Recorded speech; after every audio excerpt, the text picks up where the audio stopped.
A cada inspiração, um cheiro úmido e frio de mofo penetrava fundo em seus pulmões.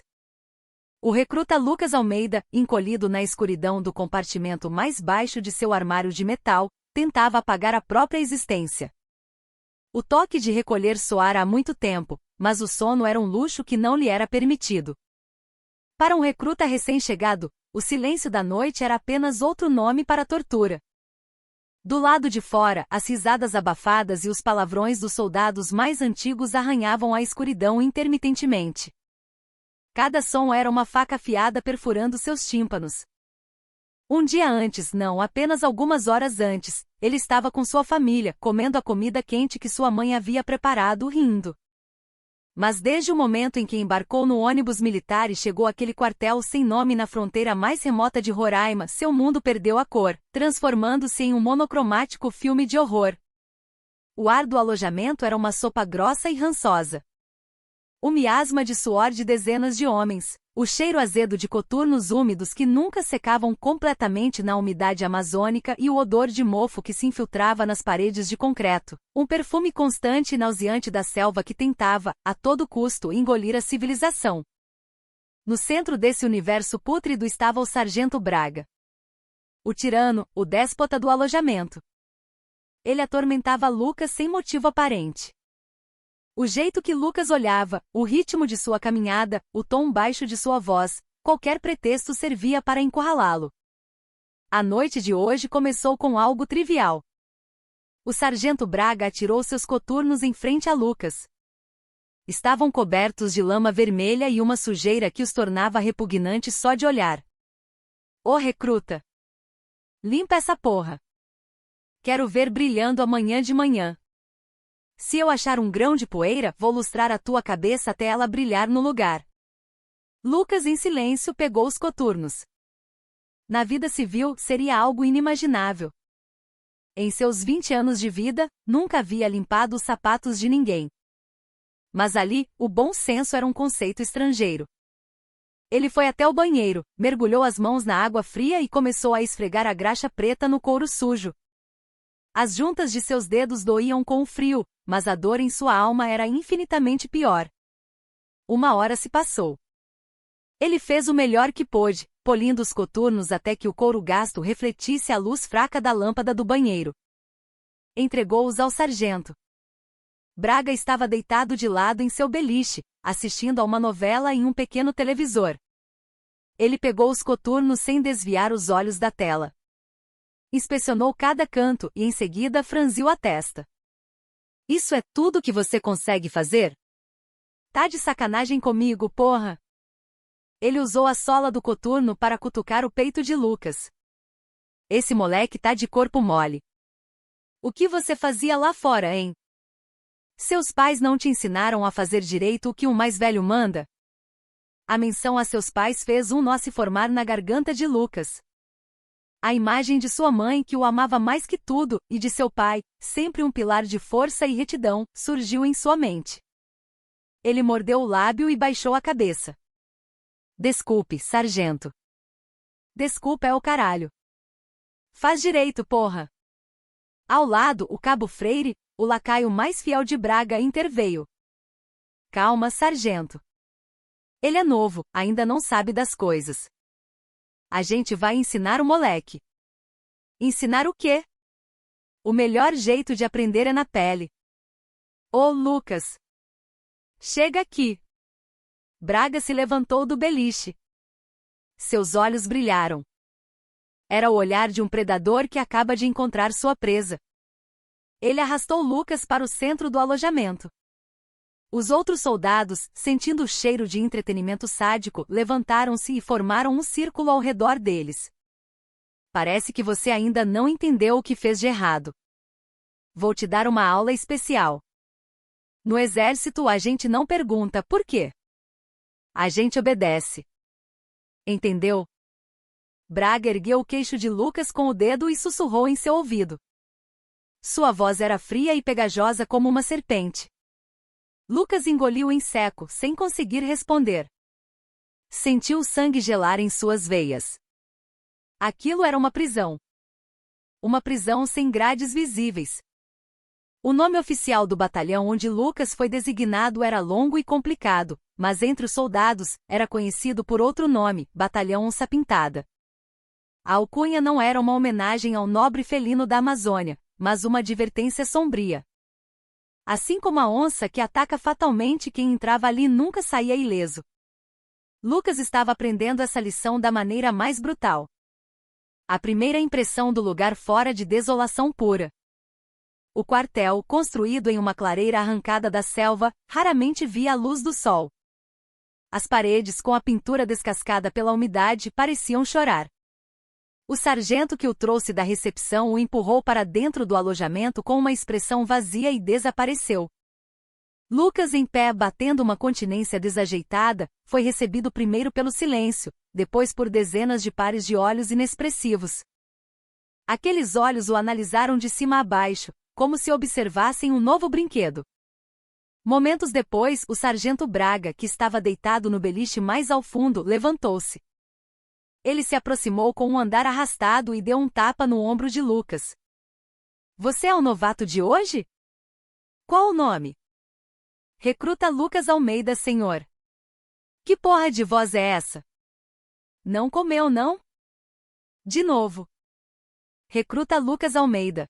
Lucas gritou com toda a força de seus pulmões. Braga balançou a cabeça, satisfeito. Ele cutucou a plaqueta de identificação no peito de Lucas. Almeida. Nome bonito. Mas a vida militar não é bonita, tá ligado?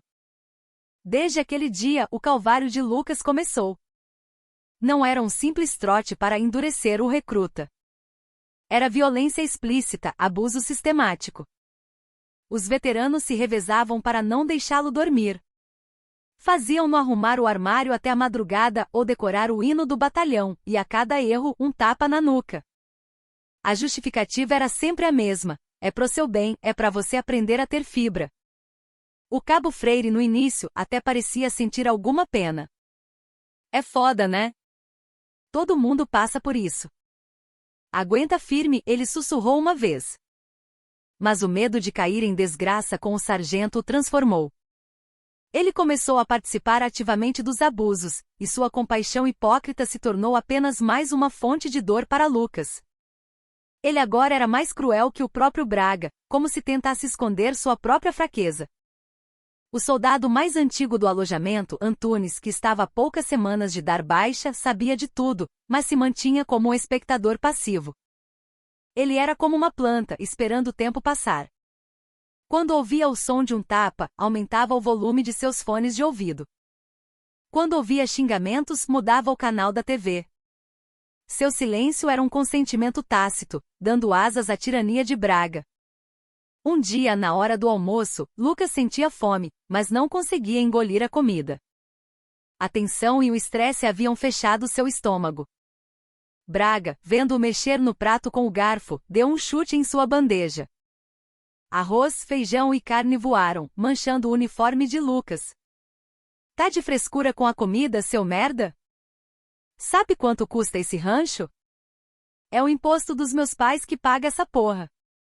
Todos os olhares no refeitório se voltaram para Lucas. Alguns tinham expressões de pena, mas ninguém ousou intervir. Os oficiais estavam em outra seção, almoçando entre si, alheios a tudo. Lucas começou a catar a comida do chão com as próprias mãos. As lágrimas ardiam em seus olhos, mas ele a segurou com todas as forças. Chorar ali só o tornaria mais patético. Ele percebeu quão facilmente a dignidade humana podia ser esmagada. O batalhão Onça Pintada era um caldeirão gigante projetado para aniquilar a humanidade de um homem. A violência invisível era ainda pior que a física. A alma de Lucas era corroída dia após dia. O sargento Braga e sua gangue não se contentavam mais apenas em bater. Eles encontraram um novo prazer em isolá-lo socialmente e devastá-lo psicologicamente. Ô Almeida! Não fala com a gente, tá ligado? Falar contigo dá azar. A palavra de Braga era lei. A partir daquele dia, ninguém no alojamento dirigiu a palavra a Lucas. Exceto pelo mínimo necessário para o serviço, ele se tornou um fantasma. Até mesmo os outros recrutas o evitavam. O medo de se associar a ele e se tornar o próximo alvo era palpável. Lucas sentava-se no meio do alojamento lotado, sentindo-se como um homem invisível em um deserto infinito. À noite, o assédio se tornava mais criativo e perverso. Eles inventaram um novo método para mantê-lo acordado, uma tortura que chamavam de teste de patriotismo. Almeida canta o hino nacional. Sem errar uma palavra. Começa. Eles o acordavam no meio da noite para forçá-lo a cantar. Se sua voz saísse sonolenta ou ele gaguejasse, a repreensão era imediata.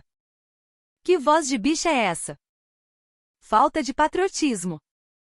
Esse cara deve ser um comunista de merda. Eles reviravam seu armário sem permissão, procurando cartas de seus pais ou amigos.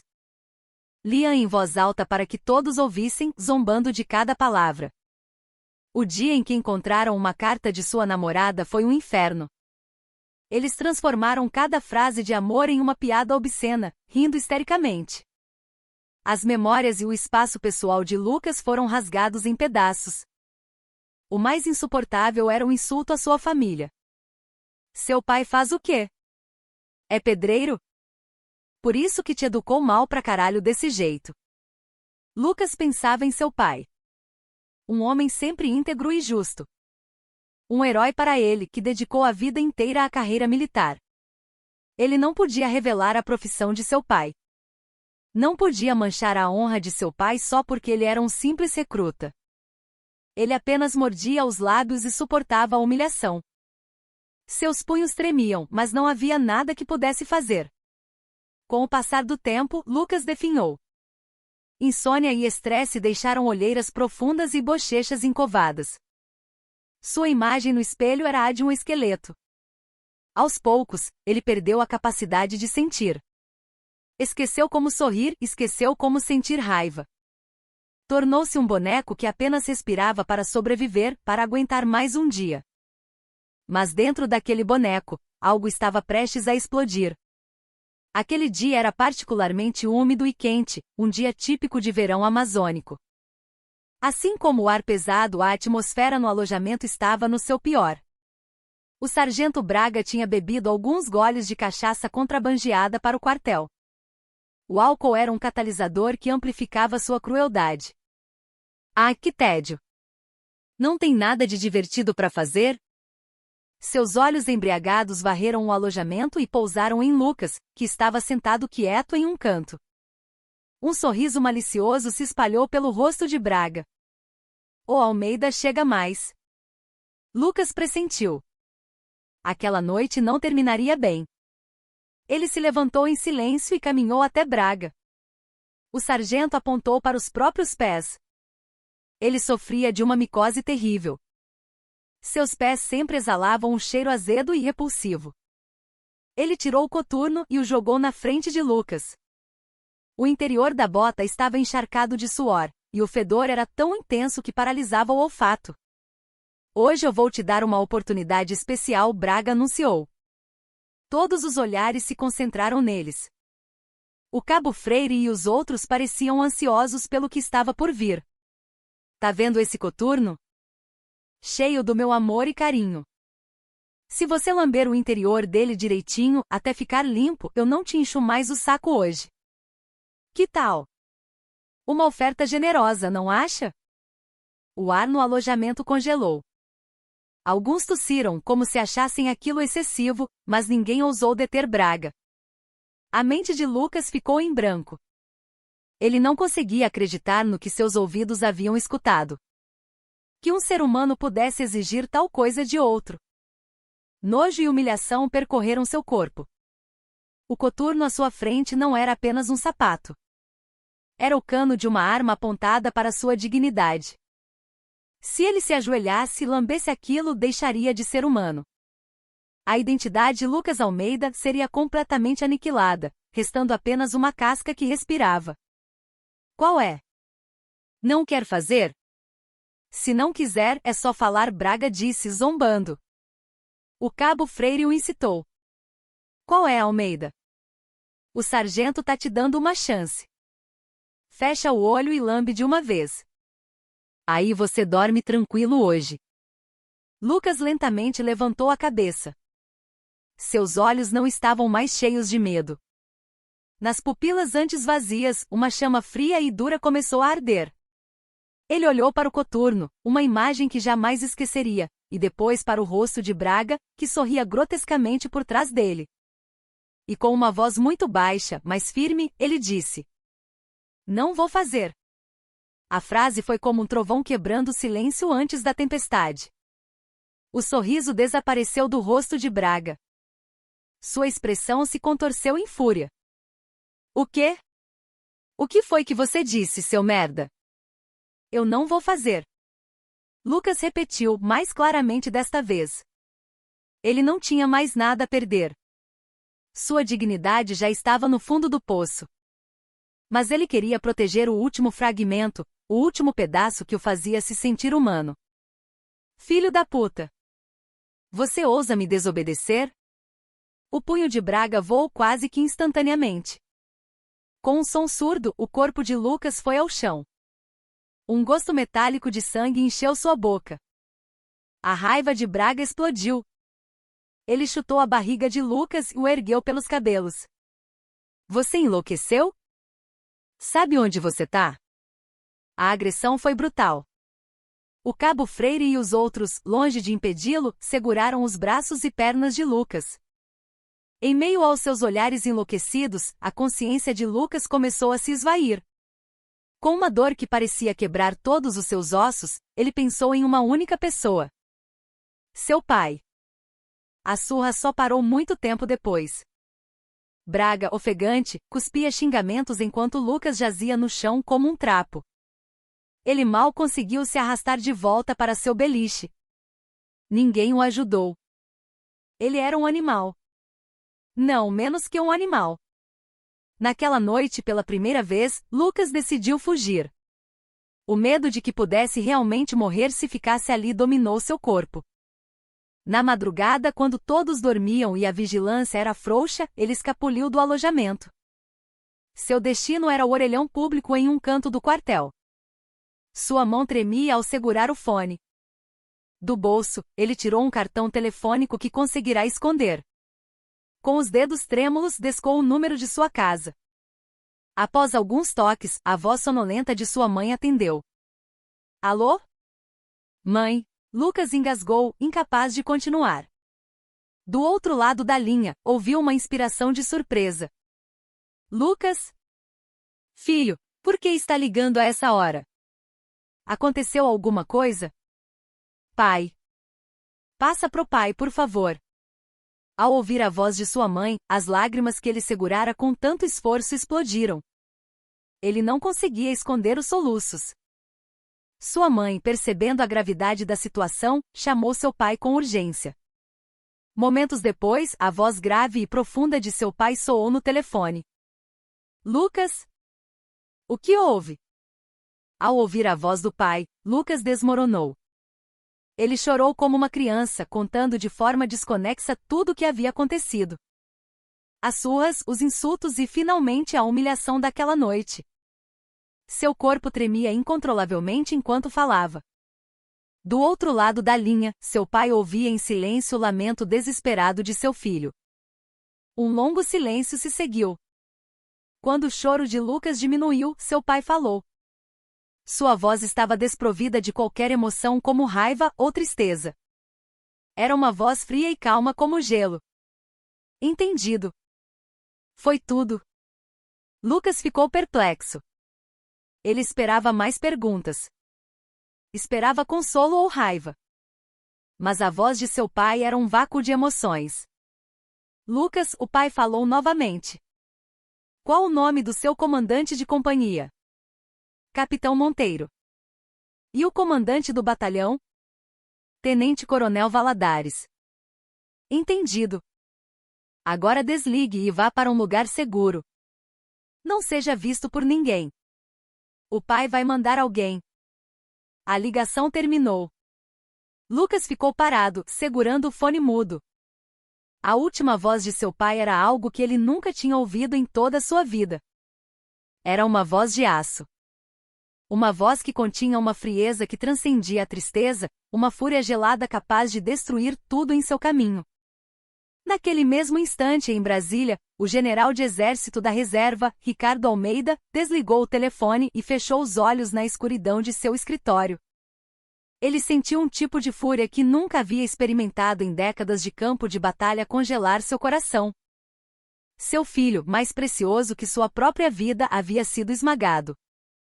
Esmagado dentro da própria instituição que ele jurara defender por toda a vida. Inaceitável. Ele abriu os olhos lentamente. Seu olhar não era mais o de um pai gentil. Era o olhar de um comandante de exército, o estrategista temido por seus inimigos, que comandará dezenas de milhares de homens. Ele pegou o telefone novamente e pressionou longamente um número na discagem rápida. O telefone mal tocou 2 vezes antes de ser atendido. General? Aconteceu alguma coisa a esta hora? Siqueira, sou eu, Ricardo. Preciso de um favor. A voz do outro lado era do atual comandante militar da Amazônia, o general da ativa que fora seu chefe de Estado-Maior anos atrás. General, claro. O que houve? Um assunto pessoal, Siqueira. Um assunto muito, muito sério. A voz baixa do general Almeida cortou o silêncio da noite. Aquele telefonema foi o bater de asas silencioso de uma borboleta que daria início a um furacão. A ligação do general Almeida não foi a única. Após falar com o general Siqueira no comando militar, ele imediatamente ligou para um antigo subordinado que agora ocupava um cargo-chave no Gabinete de Segurança Institucional em Brasília. A mensagem era curta e direta. É sobre meu filho. Quero todos da cadeia de comando da unidade dele, do comandante do batalhão ao comandante de pelotão, na minha casa amanhã, às 6 da manhã. Sem exceção.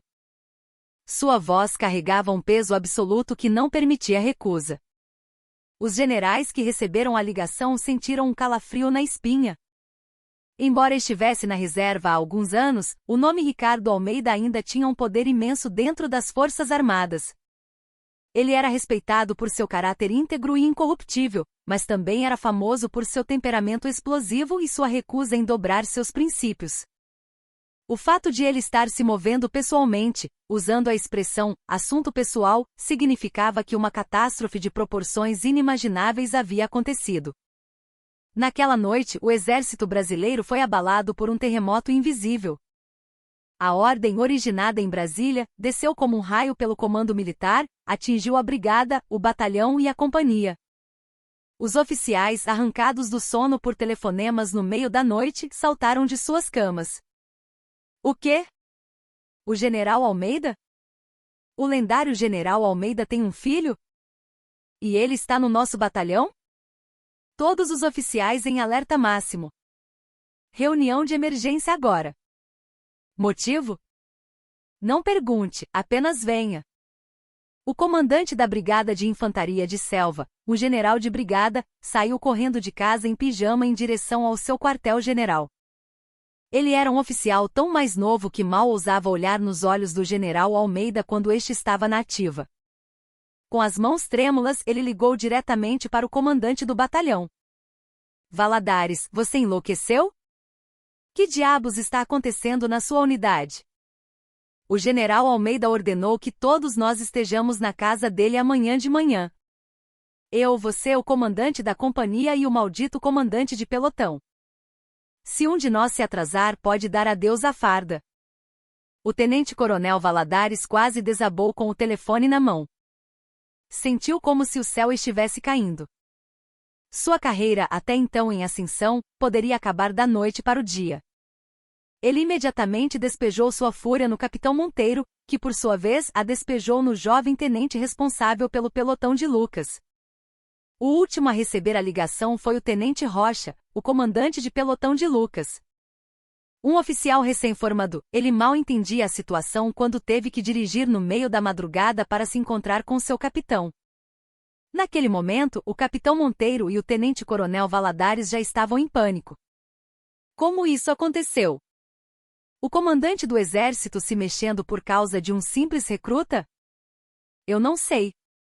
Vamos ter que ir lá para descobrir. A única coisa a fazer é implorar por perdão. É nossa única chance. Antes do amanhecer, eles entraram em um carro oficial e partiram para o local combinado. O ar dentro do veículo era pesado como chumbo. Em suas mentes, um único pensamento: estamos mortos. Ao amanhecer, uma cena surreal se desenrolava em frente à casa do general Almeida, em um bairro nobre de Brasília. A viatura do comandante da brigada chegou primeiro, seguida pelos carros do comandante do batalhão e da companhia. Por último, o capitão e o tenente saíram de seu carro com os rostos pálidos. Uma constelação de oficiais de alta patente, mas suas patentes nunca pareceram tão pesadas e insignificantes. Momentos depois, o general Almeida apareceu. Ele não usava farda, mas um simples agasalho de ginástica. No entanto, a aura de autoridade que emanava dele era a mesma de seus dias na ativa. Ele olhou em silêncio para os oficiais perfilados, que haviam viajado a noite toda por sua causa com olhos frios. Os portões do inferno haviam se aberto. O general Almeida ignorou os oficiais perfilados em seu jardim e entrou em casa. Um momento depois, um coronel da reserva, seu antigo ajudante de ordens, saiu e os conduziu à sala de estar. O cômodo era espaçoso, mas com 6 oficiais em pé, parecia lotado. Todos prenderam a respiração, em posição de sentido. Logo, o general Almeida entrou na sala. Ainda com suas roupas confortáveis, ele se acomodou profundamente em uma poltrona e os observou em silêncio por um longo tempo. Quanto mais o silêncio se prolongava, mais o suor frio escorria pela testa dos oficiais. O general de brigada, incapaz de suportar a tensão, foi o primeiro a falar. General, nós falhamos terrivelmente. Não tínhamos conhecimento do que estava acontecendo em nossas unidades. Sentem-se. A voz baixa de Almeida o interrompeu, mas dominou todo o ambiente. Os oficiais hesitaram e sentaram-se desajeitadamente nos sofás e cadeiras. Vocês sabem por que eu os chamei aqui tão cedo? Ninguém respondeu. Imagino que ouviram sobre meu filho. Ontem à noite ele me ligou. Chorando. Em toda a sua vida, nunca o ouvi chorar daquele jeito. Sua voz era calma, mas a raiva contida nela era como lava derretida. Ele me disse que recebeu ordens para lamber o fungo de um coturno. O que vocês acham disso? É algo que pode acontecer no nosso exército? O rosto do general de brigada ficou branco. Ele olhou para o coronel, que olhou para o capitão. O capitão Monteiro se levantou abruptamente. General, a culpa é inteiramente minha. Eu falhei na gestão da minha tropa. Qual o seu nome? Capitão Monteiro, comandante da companhia. Capitão Monteiro, você sabia? Sabia que isso estava acontecendo na sua companhia? Não, senhor. Eu juro que não sabia. Não sabia? E não saber é motivo de orgulho? Seus soldados estão sendo torturados até a morte, e o comandante da companhia não sabe, o comandante do batalhão não sabe, o comandante da brigada não sabe. Então por que diabos vocês recebem um salário? Para sentar em suas cadeiras e ostentar suas patentes? Pela primeira vez, a voz do general Almeida se elevou. Os oficiais baixaram a cabeça. Eu não os chamei aqui hoje para repreendê-los. Chamei para confirmar os fatos e ouvir o que vocês pretendem fazer. Ele pegou um papel sobre a mesa. Era um resumo que ele mesmo preparara com base na conversa com o filho. O agressor é um sargento de sobrenome Braga. Cúmplice, um cabo Freire. Um soldado, Antunes, foi omisso. Sim, senhor. Foi o que apuramos, disse o capitão Monteiro. O que esses lixos estão fazendo agora? Foram imediatamente detidos e isolados, senhor. Isolados? Isso não é suficiente. Não sei quando o exército ao qual dediquei minha vida se tornou um lugar tão podre. Não é porque é meu filho. Nenhum filho desta nação deveria ser tratado dessa forma ao servir o país. O general Almeida se levantou. Ele olhou pela janela enquanto continuava a falar, sua voz novamente fria. A partir de hoje, será conduzida uma inspeção especial na unidade. Eu já contatei meus antigos subordinados na Polícia do Exército e no Centro de Inteligência do Exército. Uma equipe especial será formada. Vocês só precisam cooperar. Ele se virou e os encarou novamente. Seu olhar era gélido como uma geada. E quanto aos agressores? Eles receberão a punição máxima prevista em lei. Mas isso não basta. Façam com que eles se arrependam de acordar todas as manhãs pelo resto de seus dias no exército. Façam com que o momento de dormir seja o mais feliz de seus dias. Eles precisam sentir na pele o que é o inferno. Você consegue fazer isso, general? O general de brigada levantou-se de um salto e curvou-se. Sim, general. Pode deixar. Ótimo. Agora voltem. A partir de hoje não me envolverei mais neste assunto. Mas estarei observando atentamente. Se vocês não conseguirem retribuir nem um milésimo do sofrimento que meu filho passou, então eu mesmo terei que agir. E aí não vai parar em vocês. O comandante do exército ou até mesmo o ministro da defesa terá que vir se ajoelhar diante de mim. Lembrem-se bem das minhas palavras. Sua última declaração foi uma ameaça e uma declaração de guerra. Os oficiais saíram da sala com os rostos lívidos. O olhar frio do general Almeida permaneceu cravado em suas costas. O dia do julgamento estava apenas começando. Assim que saíram da casa do general Almeida, os oficiais pegaram seus telefones e começaram a berrar. Suas vozes eram uma mistura de fúria e pânico. O primeiro a explodir foi o general de brigada. Ele gritou com o comandante do batalhão. Valadares, volte para o quartel imediatamente. Vou cortar a cabeça de cada um dos responsáveis por essa merda, começando por você. Esteja preparado. A raiva foi transmitida em cascata pela cadeia de comando. O comandante do batalhão gritou com o da companhia que, por fim, já no carro de volta, quase agarrou o capitão Monteiro pelo colarinho. Monteiro, onde diabos você estava com a cabeça? Seus homens estão sendo torturados e você dorme tranquilamente? Assim que chegarmos, quero toda a sua companhia em formação com equipamento completo no pátio. Vou moer cada um deles pessoalmente. Ao retornar ao batalhão, o rosto do capitão Monteiro era uma máscara de fúria sombria. Ele saltou do jipe e correu para o sargento encarregado da administração. Sargento, alarme de prontidão para toda a companhia. Quero todos no pátio em 10 minutos. Equipamento completo. Ninguém fica de fora. A pacífica manhã de fim de semana foi abruptamente interrompida. A companhia inteira entrou em polvorosa. Soldados vestiram seus uniformes às pressas, pegaram seus fuzis e correram para o pátio de formaturas. O sargento Braga e o cabo Freire, que haviam atormentado Lucas na noite anterior, juntaram-se à formação com expressões confusas. Eles não tinham a menor ideia da gravidade da situação. Pensavam que era apenas mais um treinamento de rotina. Pouco depois, o tenente-coronel Valadares chegou ao pátio em seu jipe. Atrás dele, o capitão e os tenentes o seguiam com rostos pálidos. O comandante do batalhão parou no centro do pátio e varreu a tropa com um olhar assassino. Escutem bem o que eu vou dizer. Sua voz tremia de raiva.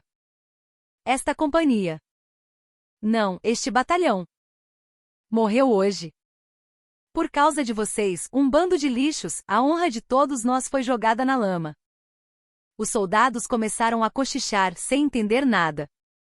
Calem a boca, seus vermes. O comandante jogou o megafone no chão e gritou com a própria voz. Sargento Braga. Cabo Freire. Soldado Antunes. Um passo à frente. Os três, cujos nomes foram chamados, deram um passo à frente, hesitantes. Braga ainda tentava manter a pose, mas sentiu algo sinistro no olhar do comandante. Então são vocês.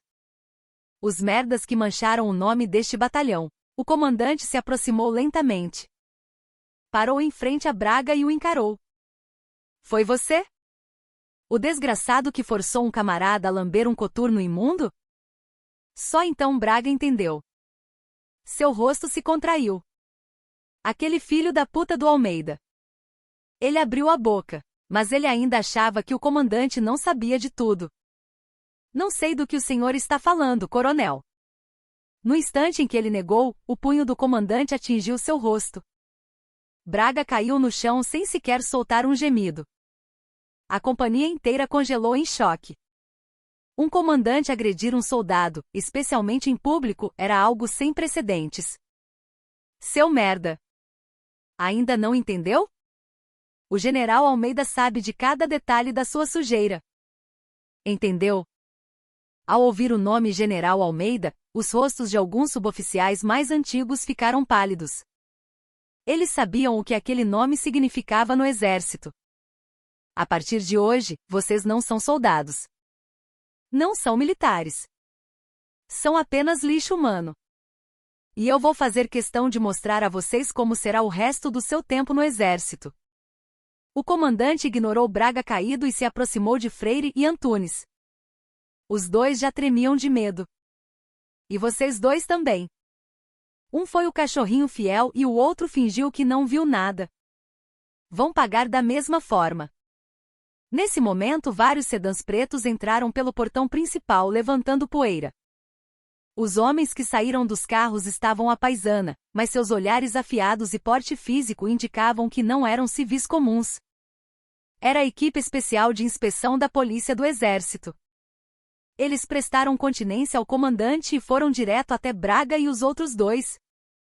Sargento Braga, Cabo Freire, Soldado Antunes. A partir deste momento, vocês estão presos por abuso de autoridade, lesão corporal e tortura. Um dos agentes recitou os direitos deles enquanto os algemava. Foi só então que Braga percebeu que havia cruzado um rio sem volta. Pela primeira vez, o terror tomou conta de seus olhos. Os soldados da companhia assistiam à cena paralisados pelo choque e pelo medo. Uma caça às bruxas monumental havia começado. E ninguém estaria a salvo da tempestade. Sargento Braga, Cabo Freire e Soldado Antunes foram levados em viaturas separadas para uma área de interrogatório isolada dentro da base. O local era um antigo depósito adaptado, um lugar que não era usado há anos. As janelas estavam cobertas com panos pretos, tornando impossível distinguir o dia da noite. Dentro havia apenas uma mesa, duas cadeiras e uma lâmpada incandescente pendurada no teto. Ao entrar na sala, Braga tentou manter uma atitude desafiadora, mas suas pernas tremiam incontrolavelmente. Sentado à sua frente estava um major veterano da Polícia do Exército. O major folheava uma pilha de documentos em silêncio. O som das páginas virando era a única coisa que quebrava a quietude. A pressão era sufocante. Sargento Braga, correto? O major finalmente falou. Sim, senhor. O que fazia na vida civil? Estudava na universidade. Ah, um intelectual. Como o intelectual acabou fazendo algo tão animalesco? A voz do major era calma, mas cheia de espinhos. Braga mordeu o lábio. Eu não fiz nada disso. O recruta Almeida não estava se adaptando, eu só estava tentando impor um pouco de disciplina militar. Disciplina? O major deu uma risadinha. Bater, privar de sono, insultar a família e forçar alguém a lamber um coturno com fungos. Isso é a disciplina que você aprendeu? Em qual exército eles ensinam isso? Braga ficou sem palavras. O major tirou algumas fotos da pasta e as jogou na frente dele. As fotos mostravam Lucas com o rosto ensanguentado, chorando em frente ao orelhão. Outras mostravam em detalhes os hematomas e ferimentos em seu corpo, sendo tratados no hospital. Eram as provas que a equipe do general Almeida havia coletado durante a noite. Isso também fazia parte do processo de disciplina. Explique. As pupilas de Braga dilataram. Ele ficou chocado ao perceber que tudo havia sido documentado. Isso é um mal-entendido. A gente estava só brincando. Brincando? O major se levantou e se aproximou de Braga. Sussurrou em seu ouvido. Sargento, você ainda não entendeu a situação? Você não é apenas um soldado que cometeu uma infração disciplinar. Você mexeu com o filho do general Almeida. Você não faz ideia de quem ele é, não é? Consegue imaginar onde e como você vai passar o resto do seu tempo no exército? Consegue imaginar como sua vida vai ser daqui para frente? As palavras do major foram como uma adaga de gelo no peito de Braga. Ele finalmente percebeu que não estava lidando com uma simples punição do quartel. Nós investigamos tudo sobre você. Desde antes de você entrar no exército. Todos os seus atos de abuso contra outros recrutas, até mesmo pequenas infrações que você cometeu durante suas folgas. Se você confessar agora, talvez haja alguma chance de clemência. Mas se continuar com essa atitude, seu problema não vai acabar em um tribunal militar. Sua vida inteira pode acabar. O major voltou para sua cadeira. A escolha é sua. Confessar tudo e pedir perdão, ou resistir até o fim e provar o gosto do inferno. A lâmpada nua iluminava o rosto pálido de Braga. Gotas de suor escorriam de sua testa. A primeira rachadura em seu mundo arrogante havia aparecido. Nas outras salas, o cabo Freire e o soldado Antunes estavam sob pressão semelhante. Era apenas uma questão de tempo até que eles desabassem. Dos 3 acusados, o primeiro a quebrar foi o cabo Freire. Ele sempre fora medroso e indeciso. Participou dos abusos por medo de Braga, ou simplesmente pelo desejo de pertencer ao grupo, mas sempre carregou um peso de ansiedade e culpa. O interrogador explorou precisamente essa fraqueza. Cabo Freire. Você me parece um pouco diferente do sargento Braga. Pelo seu olhar, vejo que ainda sabe o que é remorso.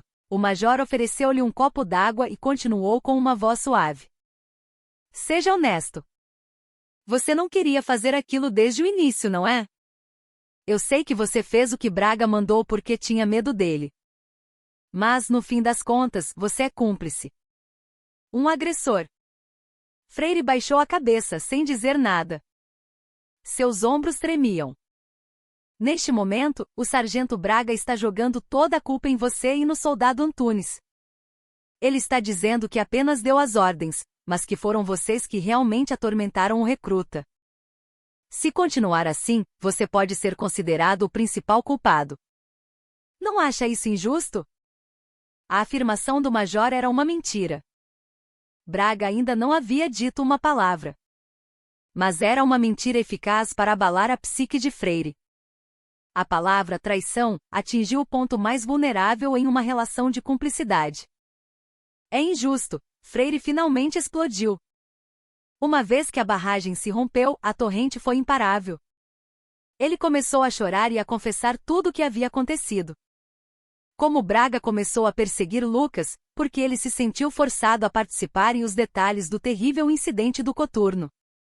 Em sua declaração, ele se esforçou para minimizar sua própria culpa, exagerando ao máximo a crueldade de Braga. Enquanto isso, na sala do soldado Antunes, o interrogatório tomava um rumo diferente. Antunes estava a poucos dias de dar baixa. Ele mantinha uma atitude de isso não é problema meu. Eu não sei de nada. Eu só fazia o meu trabalho. Não posso me preocupar com o que acontece entre os recrutas. O major deu uma risada de escárnio. Soldado Antunes, supervisionar os soldados de seu grupo e reportar problemas aos superiores é uma das tarefas mais importantes de um soldado antigo. Você negligenciou seu dever. Isso não é apenas fingir que não viu.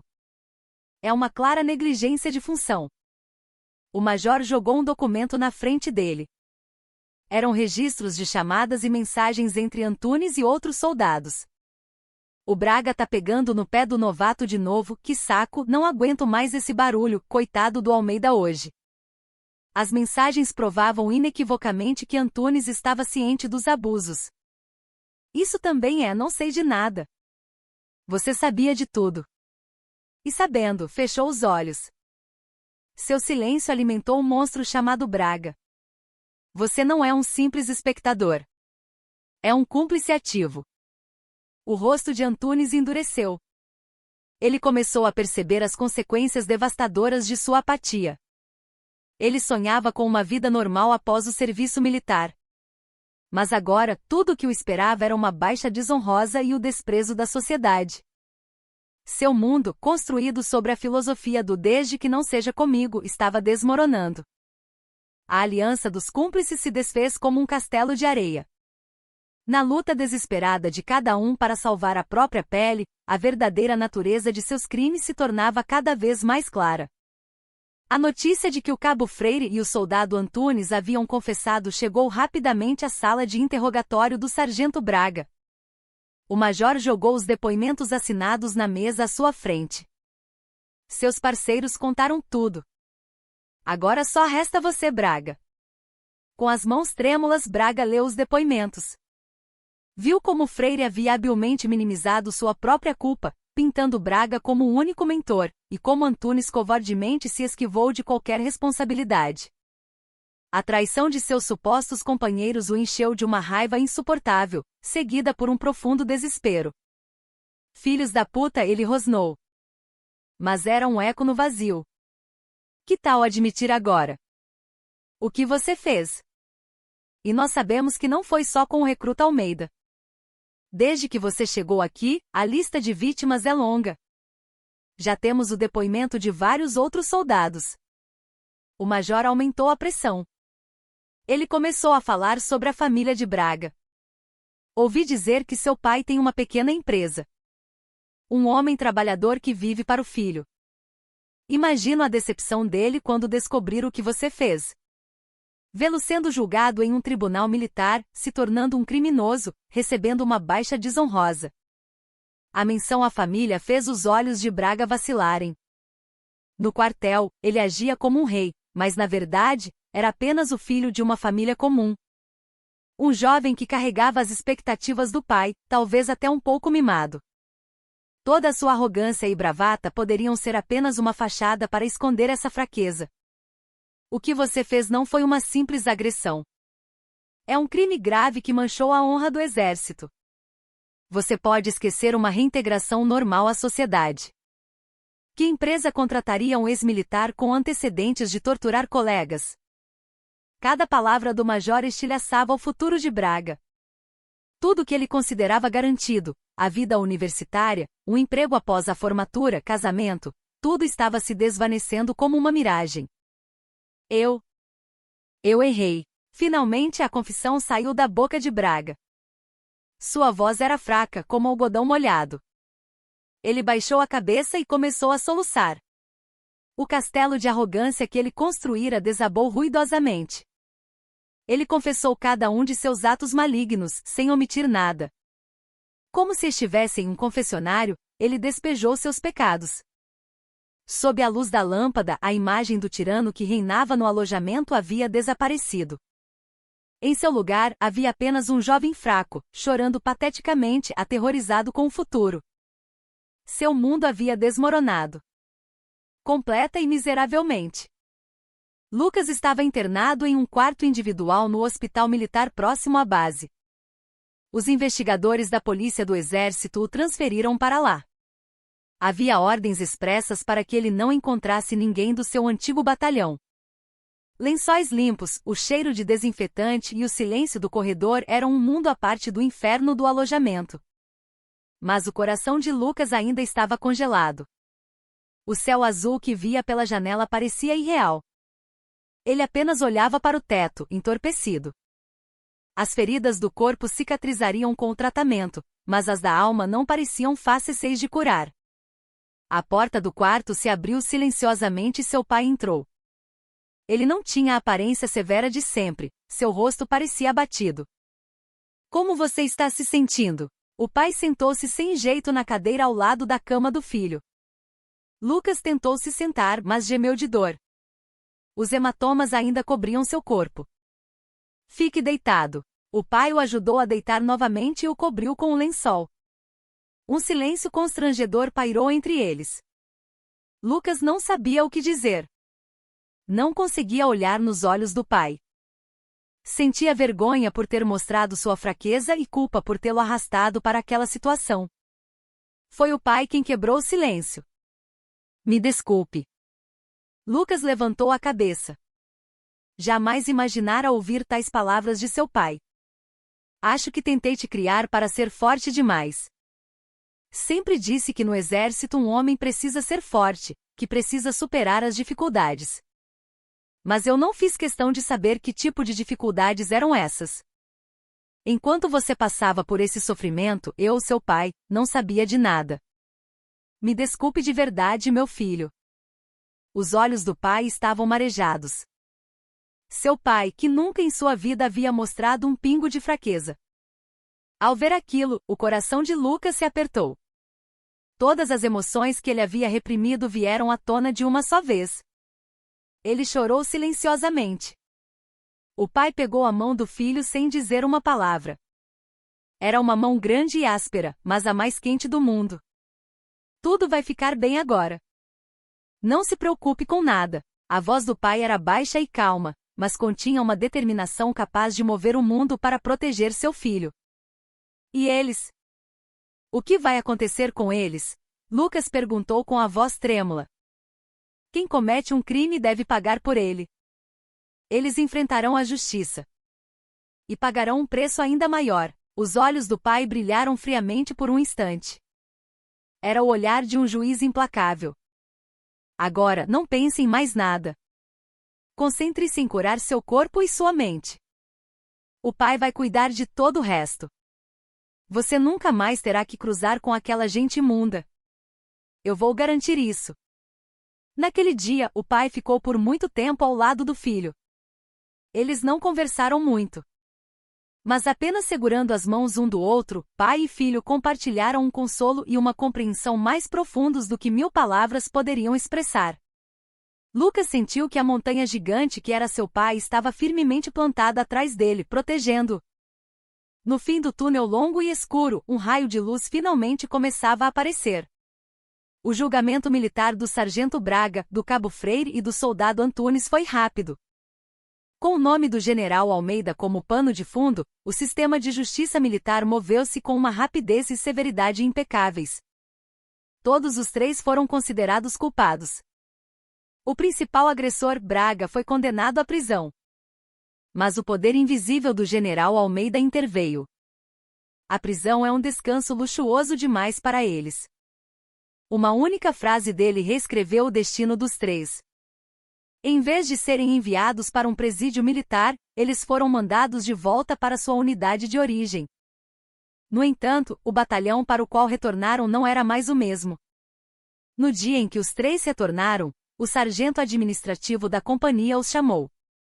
Com uma expressão vazia, ele lhes comunicou suas novas funções. Sargento Braga, cabo Freire, soldado Antunes. A partir de hoje, suas funções foram alteradas. Vocês estão designados para a equipe de serviços especiais. Sua nova missão era cuidar de todas as tarefas mais difíceis, sujas e indesejadas do quartel. A lista de seus trabalhos era inimaginável. Todas as madrugadas eles acordavam 2 horas antes de todo mundo para limpar todos os banheiros e fossas sépticas da unidade. Em meio ao cheiro nauseante, eles esfregavam vasos sanitários e removiam dejetos com as próprias mãos. Após o café da manhã, recolhiam todo o lixo orgânico da cozinha e o transportavam para uma área de descarte na encosta de um morro. Na hora do almoço, limpavam todas as valas de drenagem do quartel e, à noite, desentupiam esgotos. Suas tarefas eram sempre realizadas apenas pelos 3. Ninguém falava com eles, ninguém os ajudava. Era uma ilha completamente isolada dentro do batalhão. O suboficial que supervisionava o trabalho não os deixava descansar por um segundo. Ele os vigiava com olhos frios, e se não cumprissem a cota, os fazia trabalhar até tarde da noite. Isso não era apenas sofrimento físico. Era uma tortura psicológica meticulosamente planejada. Braga, que antes reinava como um rei, agora era o ser mais desprezível da unidade. Todos os dias ele era forçado a tocar nas coisas imundas que tanto desprezava, relembrando seus pecados. O cabo Freire tinha pesadelos todas as noites. Ele queria pedir perdão a Lucas, mas essa oportunidade lhe foi negada. Sua culpa se aprofundava em meio ao trabalho físico interminável. O mais atormentado era o soldado Antunes. Ele estava a poucos dias de dar baixa. Mas sua dispensa não foi concedida. Sua data de baixa foi adiada indefinidamente, até que a investigação do caso fosse concluída. Todos os dias ele via seus companheiros de turma irem embora, sentindo um desespero profundo. Ele estava aprendendo da maneira mais dolorosa o preço de sua omissão. A vida militar dele se tornou um trabalho sem fim. Dor e desespero repetidos diariamente. Era a punição privada do general Almeida, sua vingança fria em nome do filho. O inferno era ali mesmo. As consequências do caso do recruta Lucas Almeida não se limitaram aos 3 agressores. A onda de choque iniciada pelo general Almeida se espalhou por toda a unidade e, por fim, por toda a hierarquia militar, tornando-se uma massiva operação de purificação. Os primeiros a serem ceifados foram o capitão Monteiro e o tenente-coronel Valadares. Eles foram imediatamente exonerados de seus postos por responsabilidade de comando. A carreira militar desses oficiais de elite, até então em plena ascensão, estava efetivamente acabada. Foram transferidos para postos burocráticos e esquecidos, longe de qualquer chance de promoção. As patentes em seus peitos não eram mais um símbolo de honra, mas uma marca de vergonha indelével. O general de brigada e o comandante da divisão também não saíram ilesos. Embora tenham evitado uma punição formal, receberam uma advertência severa do alto comando do Exército. O incidente seria para sempre registrado em seus históricos de promoção. O comandante da região militar teve que apostar sua carreira política prometendo uma reforma completa da unidade.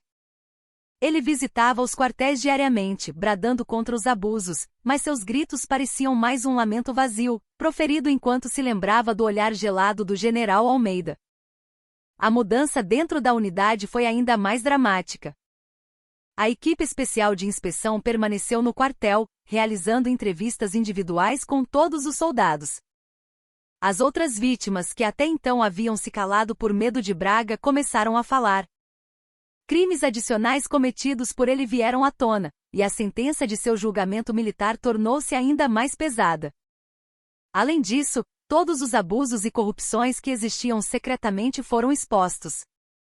Descobriu-se que oficiais desviavam suprimentos dos soldados, que certos militares recebiam tratamento preferencial em troca de favores. Os anéis de corrupção foram desmantelados. Todos os envolvidos foram severamente punidos. O batalhão passou por uma cirurgia, removendo todas as suas partes podres. A atmosfera entre os soldados também mudou completamente. Ninguém mais se atrevia a maltratar um recruta. Os veteranos começaram a temer os novatos, e os xingamentos e a violência desapareceram. Um medo sufocante passou a dominar o alojamento, mas, paradoxalmente, esse medo se tornou um escudo que protegia os soldados dos abusos. No entanto, nem todas as mudanças foram positivas. A comunicação normal e a hierarquia da unidade foram paralisadas, transformando o quartel em um lugar frio e desumano. Os soldados passaram a ver uns aos outros como potenciais bombas-relógio, mantendo distância. A camaradagem sincera foi substituída pela desconfiança e pela vigilância. O que o general Almeida queria não era apenas vingança por seu filho. Ele queria que a organização militar a qual dedicou sua vida fosse corrigida. Mas a onda gigante criada por sua fúria não varreu apenas as partes podres, arrastou consigo também as células saudáveis. O sistema estava sendo purificado, mas no processo, o calor inerente que uma organização militar deveria ter estava esfriando. O dia na equipe de serviços especiais era um inferno, mas para o sargento Braga, o momento mais terrível era a noite, quando todos dormiam. Seu corpo estava exausto, mas sua mente permanecia afiada como uma lâmina. Ele não conseguia dormir. Quando fechava os olhos, o rosto de Lucas aparecia. Aquele olhar, uma mistura de desprezo e terror que o encarava. E no final, o olhar que se tornou frio, como se tivesse desistido de tudo. Ele tinha o mesmo pesadelo todas as noites. No sonho, ele lambia um coturno sujo sem parar. Por mais que lambesse, o coturno nunca ficava limpo, e o cheiro nauseante parecia impregnar todo o seu corpo. Ele acordava gritando. Invariavelmente o oficial de serviço se aproximava e lhe dava um tapa no rosto. "Cala a boca, seu lixo!"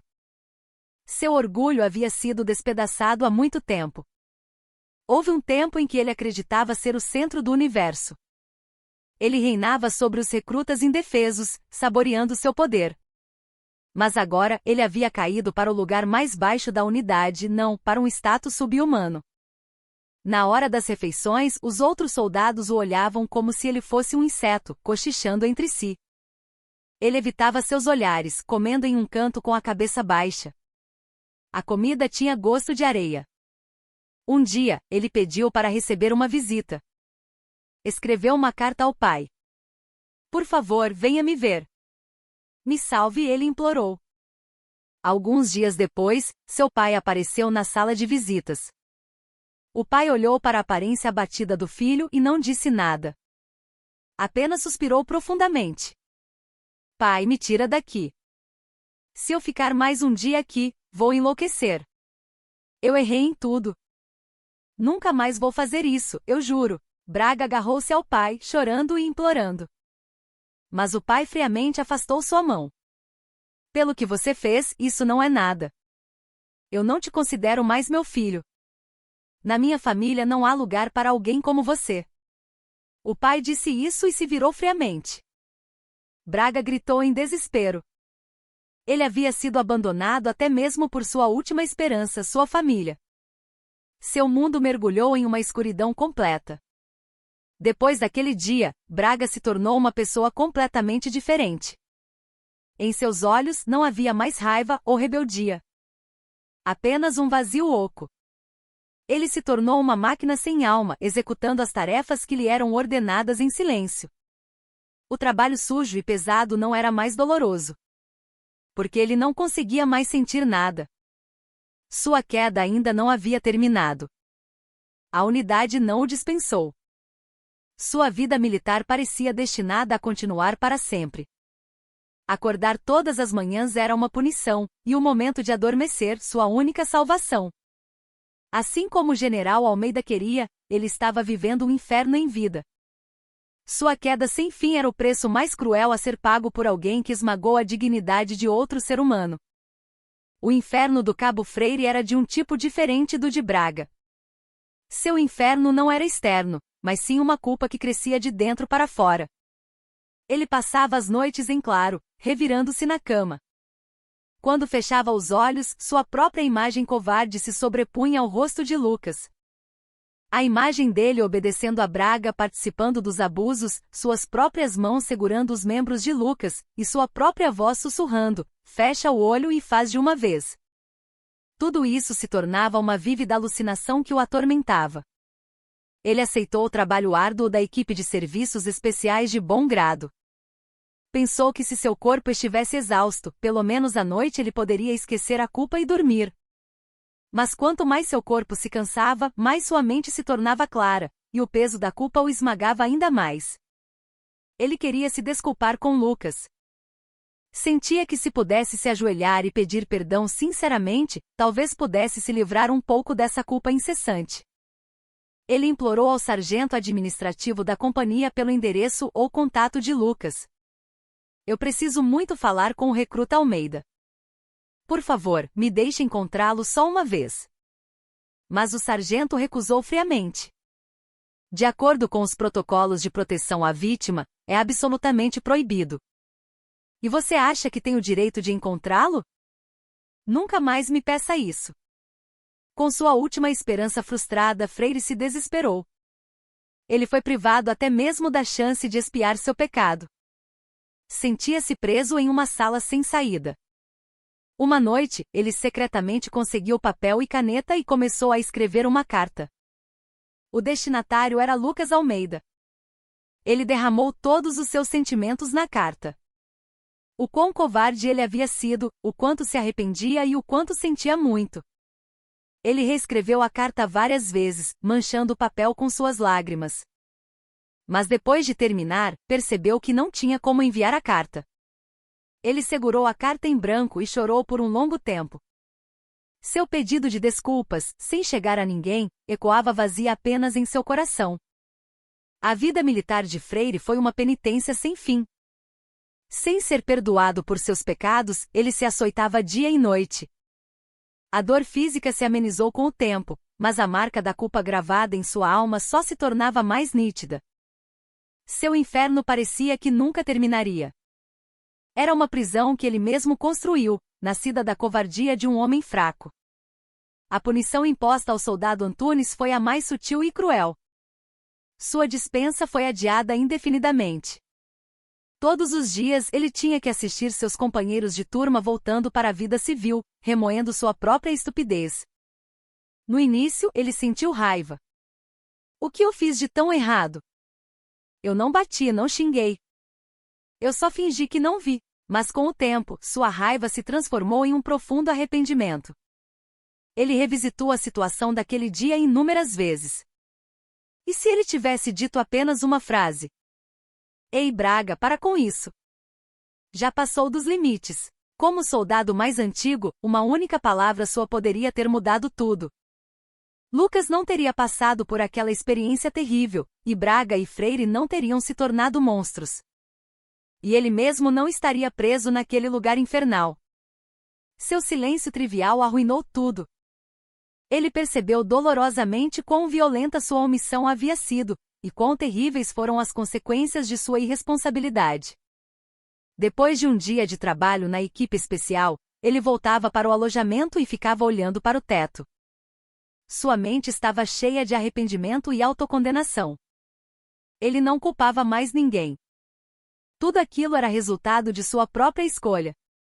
Um dia, o novo comandante da companhia o chamou.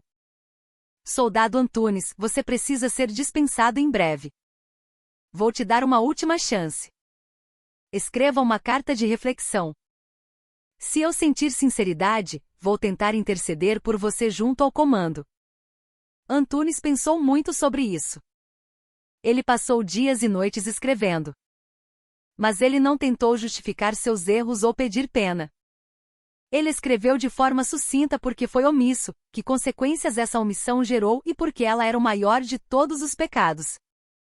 Ele confrontou sua própria covardia de frente. Alguns dias depois de entregar a carta, sua ordem de dispensa chegou. Ele arrumou suas coisas e saiu pelo portão.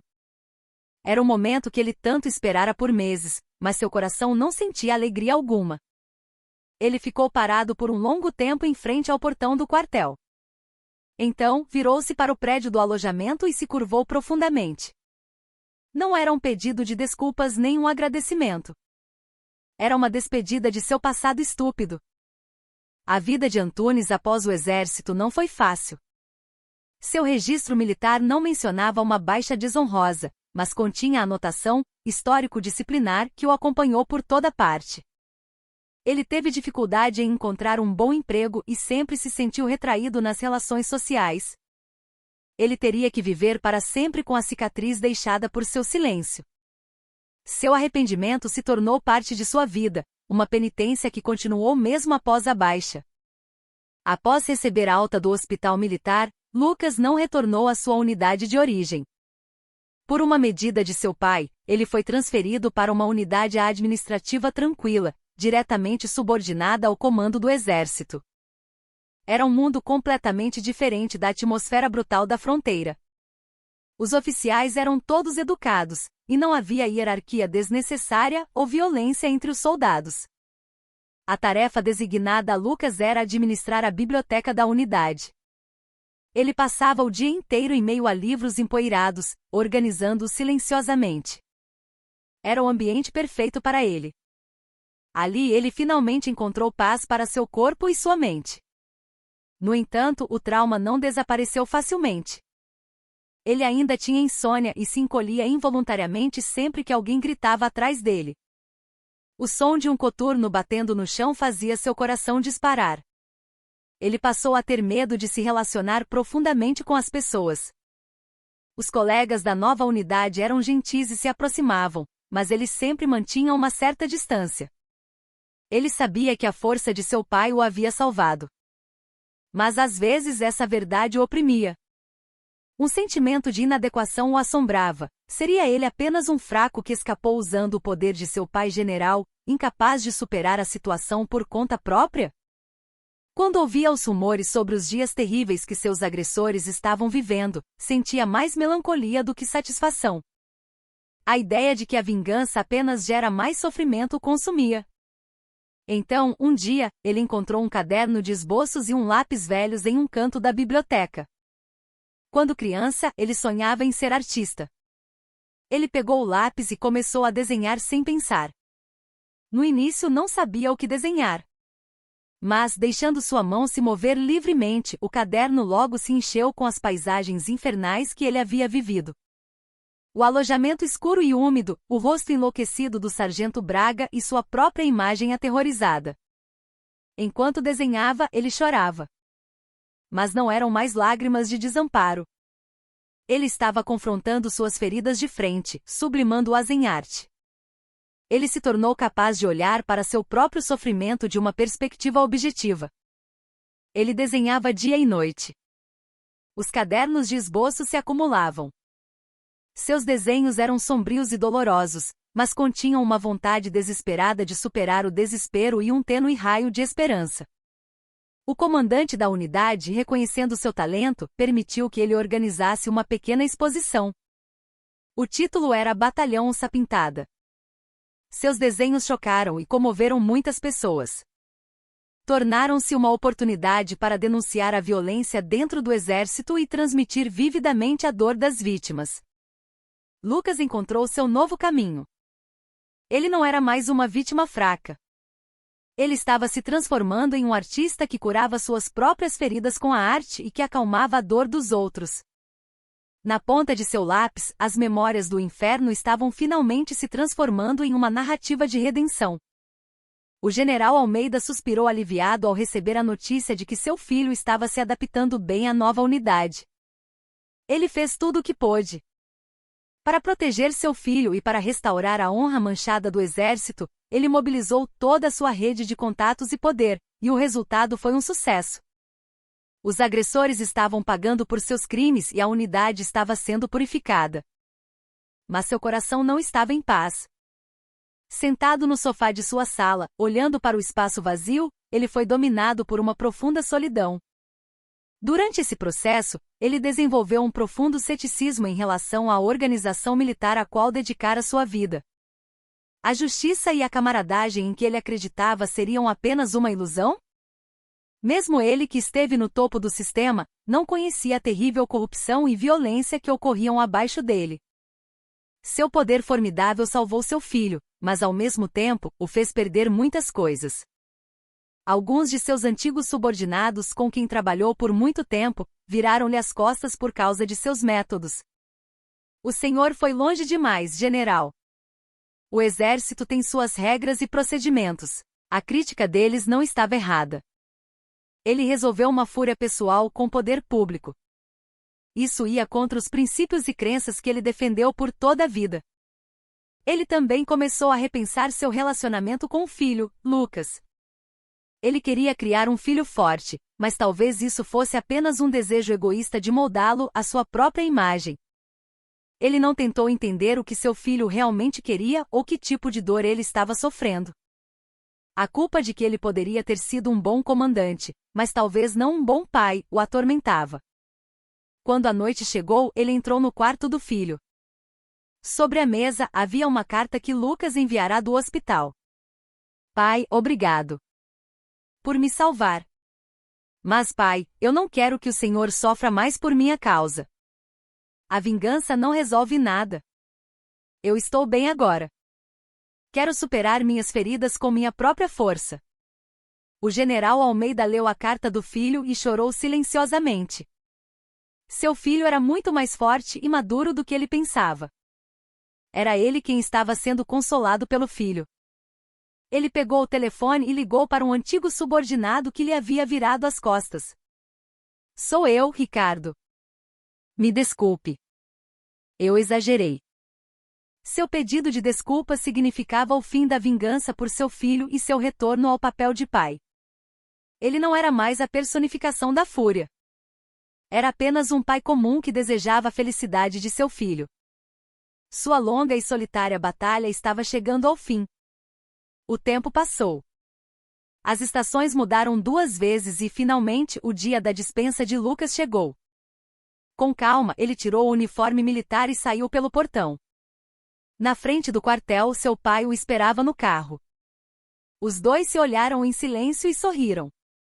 No caminho para casa, Lucas olhou para a paisagem pela janela. Era a mesma estrada pela qual ele passou no ônibus do exército 2 anos antes. Tudo parecia igual, mas muita coisa havia mudado. Ele não era mais o jovem de 20 anos que não conhecia o mundo. Ele havia experimentado o inferno, fora ferido e finalmente superado. Naquela noite, toda a família se reuniu para uma modesta festa de comemoração. A mãe preparou um banquete e o pai, pela primeira vez, serviu uma bebida alcoólica ao filho. Você lutou bem, meu filho. Obrigado, pai. Pai e filho brindaram em silêncio. Em seus olhares estavam contidas toda a dor, a compreensão e o profundo amor do tempo que passou. Alguns meses depois, um pequeno artigo foi publicado em um jornal. Contava que um soldado, servindo em uma unidade em Roraima, havia tirado a própria vida após apresentar sinais de distúrbio mental. O nome dele foi mencionado apenas pelas iniciais, mas Lucas sabia quem era. Era o Sargento Braga. Incapaz de suportar o inferno sem fim, ele havia encerrado sua própria vida. Chegaram rumores de que o Cabo Freire, embora tenha sido dispensado, sofria de uma grave fobia social e não conseguia se adaptar à vida civil. Lucas recebeu essas notícias com calma. Ele não os odiava mais. Pensou que eles também poderiam ter sido outras vítimas de um sistema de violência gigantesco. Em vez de voltar para a faculdade, Lucas decidiu estudar artes no exterior. Com base em sua experiência, ele queria se tornar um artista que retratasse a violência humana e o processo de cura de suas feridas. O pai apoiou silenciosamente a decisão do filho. Ele não interferia mais na vida do filho. Ele acreditava que seu filho tinha força para encontrar seu próprio caminho. No dia em que Lucas partiu para o exterior, no aeroporto, o pai o abraçou com força. Estou orgulhoso de você, meu filho. Lucas, nos braços do pai, derramou lágrimas quentes. O avião decolou. Pela janela, Lucas observou o Brasil ficar cada vez menor. Sua longa e sombria vida militar havia terminado. Mas aquele tempo deixou uma marca indelével em sua vida. Uma marca que era uma cicatriz e, ao mesmo tempo, um símbolo de crescimento que o